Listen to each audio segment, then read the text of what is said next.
Shalom, selamat pagi. Bagaimana kabarnya? Luar biasa. Enak tidur? Puji Tuhan, haleluya. Pagi ini, sebelum kita mendengar kebenaran firman Tuhan, mari kita datang di bawah kaki Tuhan. Kita berdoa terlebih dahulu. Kami bersyukur oleh kasih karunia-Mu Bapa, kami boleh menikmati berkat Tuhan. Semalam kami dapat tidur dengan nyenyak. Bahkan pagi ini Tuhan memberi kekuatan dan kesehatan kepada kami. Sebelum kami melakukan aktivitas, Tuhan, kami datang di bawah kaki-Mu terlebih dahulu. Kami mau mendengar kebenaran firman-Mu. Berfirmanlah kepada kami. Terima kasih ya Bapa. Segala kepujian, kemuliaan dan keagungan hanya bagi Yesus Tuhan Allah kami. Dalam nama Tuhan Yesus kami ucap syukur. Amin. Puji Tuhan. Pagi hari ini mari kita buka 1 Petrus pasal 5 ayat 5. 1 Petrus pasal 5 ayat 5. Demikian jugalah kamu, hai orang muda, tunduklah kepada orang-orang yang tua. Dan kamu semua, rendahkanlah dirimu seorang terhadap yang lain. Sebab Allah menentang orang yang congkak, tetapi mengasihani orang yang rendah hati. Puji Tuhan. Tema Manarema pagi hari ini rendah hati. Saudara, di sini pembacaan kita dikatakan, hai orang muda, hai orang muda, tunduklah kepada orang yang tua. Tuhan ingin kita sebagai generasi muda mengerti tata tertib, ya, tata tertib tentang cara kita menghargai orang yang lebih senior dari kita, yang lebih tua dari kita. Kita harus menempatkan diri, ya, menempatkan diri kita di hadapan mereka. Walaupun, ya, ini orang tua, senior itu, pendidikannya kita lebih tinggi. Ya, kita mungkin punya titel, gelar 1, mungkin gelar 2, ada yang gelar 6, ada yang gelarnya sampai 10. Firman Tuhan, hai anak muda, hormatilah orang tua. Tetap kita menaruh hormat. Ya, saudara, ini perintah. Saudaraku, saya mempunyai saudara, ya, kakak ipar atau saudara seiman dan lain-lain. Saya melihat banyak. Ada yang seorang yang sudah punya gelar, tapi terhadap orang tuanya itu hormat sekali. Ya. Apa yang orang tuanya berkata, dia berkatakan. Ia perhatikan dan dia lakukan. Tak pernah membantah. Walaupun dia lebih pintar dari orang tuanya. Dia bisa mengajukan alasan begini, alasan begitu. Dia tetap menghormati orang tuanya. Orang tuanya berkata begini, baik Papa, aku akan lakukan. Nah, dia melakukan itu.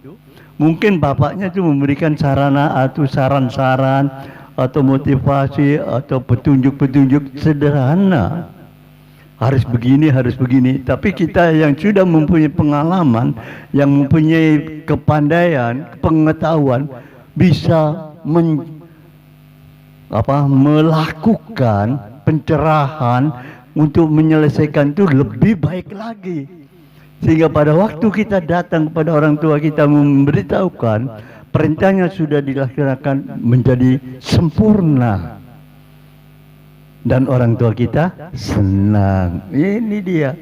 Hei orang muda, kita harus tunduk kepada orang tua. Saudaraku, dan di sini katakan lagi, rendahkanlah dirimu seorang terhadap yang lain. Ya, ini dia. Sulit, ya. Apalagi yang namanya orang kaya, titelnya banyak, kedudukan tinggi, mau merendahkan diri di hadapan orang yang biasa-biasa. Aduh, sulit, ya sulit. Tapi ini perintah harus dilakukan. Saudaraku, saya mempunyai teman, seorang yang kaya raya, ya, kaya raya. Teman saya itu mempunyai teman sederhana. Berpacaranlah yang teman yang sederhana itu dengan anak seorang konglomerat. Wah, kaya raya. Nah, teman saya, teman yang sederhana itu berpacaran, sudah diberitahu, kamu sanggup enggak memenuhi segala kebutuhan. Dia hanya tersenyum, dia berkata, kalau Tuhan yang menjodohkan, Tuhan yang akan mencukupi kebutuhan. Saudara, dia mengasihi, dan perempuan anak orang kaya ini juga sama-sama mengasihi. Tapi terbenturlah karena orang yang laki-laki ini sederhana, yang perempuan orang kaya. Bagaimana caranya? Ya, saudara tahu, teman saya yang kaya raya itu berkata, nggak usah repot, rumahku itu pakai kamulah. Ya, nanti orang rumah tak bilangi, rumah ini milikmu. Ya, saudara. Setelah pertemuan, orang tuanya datang. Yang perempuan itu orang tuanya ingin tahu, rumahnya itu di mana pacarmu itu. Lah, ditunjukkanlah, dibawa ke rumah orang kaya, bosnya itu. Temannya yang kaya itu, bos itu. Wah, kagetnya, lebih kaya ya daripada aku, katanya, sing konglomerat. Tapi kita yang tahu tertawa. Saudara, sudah tahu apa yang terjadi? Setelah melihat hal itu, bapak yang anaknya sederhana itu berkata, semua itu semu, fana. Apa yang kamu lihat itu sebenarnya tidak ada. Orang kaya yang mengolong-merat itu merasa kaget. Kok calon biasanya berkata seperti itu? Padahal dia lihat, wah kayanya luar biasa. Kok berkata seperti, semuanya itu maya, semu, tidak ada artinya. Aku lebih senang hidup yang sederhana. Kemudian dibawalah orang konglomerat itu ke rumahnya. Inilah rumah saya yang sederhana, rumah yang sebenarnya. Orang konglomerat itu kaget. Baru dia menyadari kesombongannya. Dia baru menyadari apa yang ada dalam dunia ini hanya sementara, semu, fana. Saudara, singkat waktu, singkat cerita, orang ini anaknya dikawinkan, jadilah kaya. Datangnya yang orang sederhana ini diberkati Tuhan, mau naik jadi orang kaya. Nah, ini cara Tuhan. Kita seakan-akan kita mengadakan suatu penipuan, ya. Kok anak bos orang kaya itu memberikan hartanya, rumahnya untuk anaknya yang sederhana, mengaku ini rumahmu. Tapi Tuhan punya rencana lain. Melalui cerita yang seakan-akan penipuan, orang konglomerat itu disadarkan, dia menyadari, ya, bahwa semuanya itu semu. Makanya jangan sombong, jangan congkak. Ya, firman Tuhan katakan, Allah menentang orang yang congkak, tetapi mengasihani orang yang rendah hati. Saudara, congkak, sombong, Tuhan tidak berkenan. Apa congkak sombong itu? Dia itu membangun, ya, membangun seluruh kehidupannya di seputar kita menurut keinginannya. Dia membangun menurut keinginannya. Itu seorang sombong, congkak. Sifat sombong ini timbul dari dalam hati kita yang tidak mau disalahkan, tidak mau dikalahkan, tidak mau direndahkan, tidak mau diremehkan. Ya. Kalau ada orang seperti ini, hati-hati. Kita melihat, kita aja sudah tidak senang, ya, orang yang congkak, orang yang sombong. Apalagi Tuhan. Hati-hati. Menurut kita, kita benar. Aku punya prinsip begini, keinginanku begini, keinginanmu jelek, tidak baik. Aku yang punya keinginan baik. Padahal menurut orang lain tidak baik, salah. Menurut dia harus baik. Keinginan, prinsip, pendapat dia yang paling baik. Pendapat orang lain tidak baik. Hati-hati. Orang yang seperti ini, kita tidak tahu umur kita berapa. Ya, hati-hati. Saudara, Allah menentang orang yang sombong.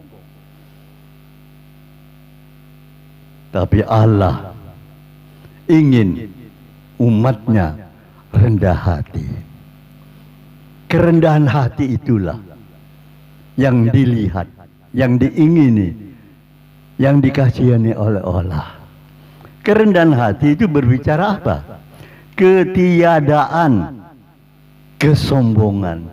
Jadi tidak ada tempat sombong dalam hati kita.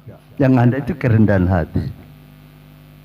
Bukan angkuh, bukan congkak, bukan merasa aku yang benar loh, makanya dia datang minta maaf.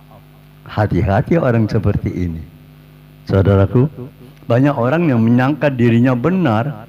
Orang yang datang padanya minta maaf, merendahkan hati. Apa kerendahan hati ditunjukkan? Dia yang merasa tinggi hati. Hati-hati manusia seperti ini. Saudara,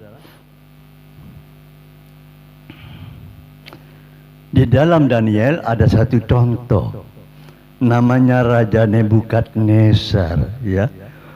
Dia melihat Babel, kota yang besar itu, aku kok yang bikin, kekuasaanku toh, aku.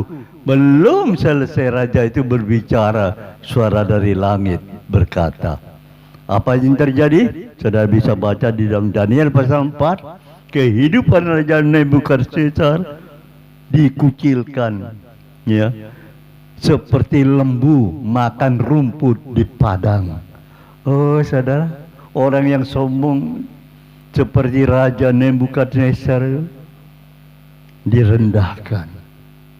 Saudara, mari kita belajar dalam perkara ini. Kerendahan hati sangat diperlukan.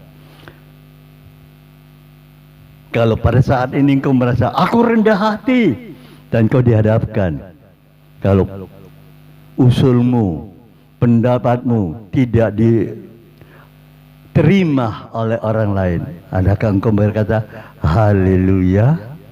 Atau kau marah-marah? Pilihan ada dengan saudara. Kamu mau menjadi orang yang sombong, congkak, atau menjadi orang yang rendah hati? Pilihan ada di tangan saudara. Tuhan Yesus memberkati. Mari kita berdoa. Biarlah kasih anugerah-Mu Tuhan menolong kami, supaya kami boleh menyadari bahwa kami perlu kerendahan hati di hadapan Tuhan, di hadapan orang yang lebih tua, di hadapan orang-orang lain, sehingga Tuhan berkenan dalam hidup kami. Tuhan senang dalam hidup kami, karena kami tidak mempunyai rasa congkak, sombong, membenarkan diri sendiri, kasih karuniamu melimpah dalam hidup orang-orang yang rendah hati. Terima kasih ya Bapa, firman-Mu pagi hari ini. Berkati kami semua, berkati para pendengar yang sudah mendengar kebenaran mana rema pagi hari ini. Tuhan juga memberkati bangsa kami Republik Indonesia. Tuhan juga memberkati KPPS. Segala kepujian, kemuliaan dan keagungan hanya bagi Yesus Tuhan Allah kami. Ya, berkat daripada Allah Bapa, cinta kasih Tuhan Yesus Kristus dalam persekutuan Roh Kudus menyertai kita mulai pagi hari ini sampai Maranatha. Dalam nama Tuhan Yesus Kristus. Haleluya. Amin. Selamat pagi, selamat beraktivitas. Tuhan Yesus memberkati.